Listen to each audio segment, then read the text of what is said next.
If there's two areas of sustainability that we are trying to focus on, it's soil health and water use efficiency.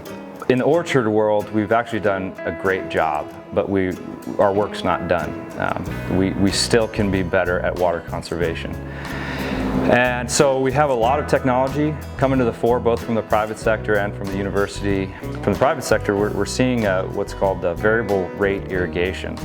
And variable rate irrigation, essentially, prior to planting, and we're in the orchard world, so prior to planting an orchard, we engage in a number of really highly specific kind of technical analysis of what kind of soils are in the orchards.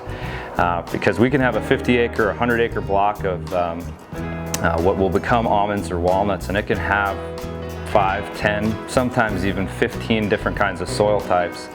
And soil types is a bit general, but different types of soil.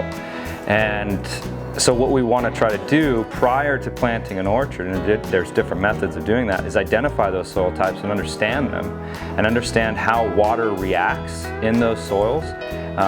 Generally speaking, lighter, sandier soils are going to take water quicker and dry down quicker. Heavier clays, loams are going to take water slower and be able to keep water a little bit longer, right? So what we know is that soil types are different, and they have to be, if they can, be treated differently as we try to irrigate these crops.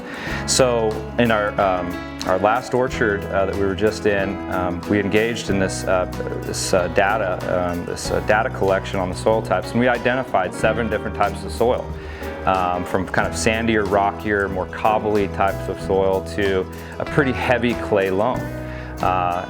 Now, trying to create a 7-block system in a 50-acre orchard operationally just doesn't work. Typically what you do is create 2 25-acre irrigation blocks and then irrigate one over the other, or if you did a micro system, you could irrigate it all.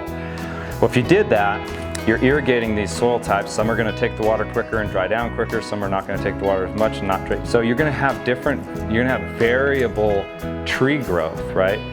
But if you can specify how that water is going to react in each one of those soil types and then irrigate accordingly in an operationally efficient manner, theoretically you can really dial in your irrigation even more than we already have.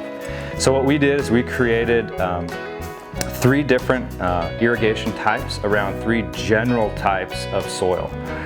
We have a loamier clay, basically a 20-acre clay loam that we've identified. And we've got some layered, textured stuff that's its own irrigation block. And then we've got another sandier, rockier cobble kind of over in the northeast side. And so what that does is that allows us to irrigate to each one of those specific soil types. And again, I think that's one of the reasons why you see those trees are the way they are even now, because we're able to really dial in that irrigation and be as efficient with our water as possible. It's a critical step moving forward. It does require more analysis up front. It does require more of an investment up front. It is the Cadillac system out there, but we are confident that over the life of that orchard, we will get all of what we've invested back and more, and at the same time conserve even more water than we already have.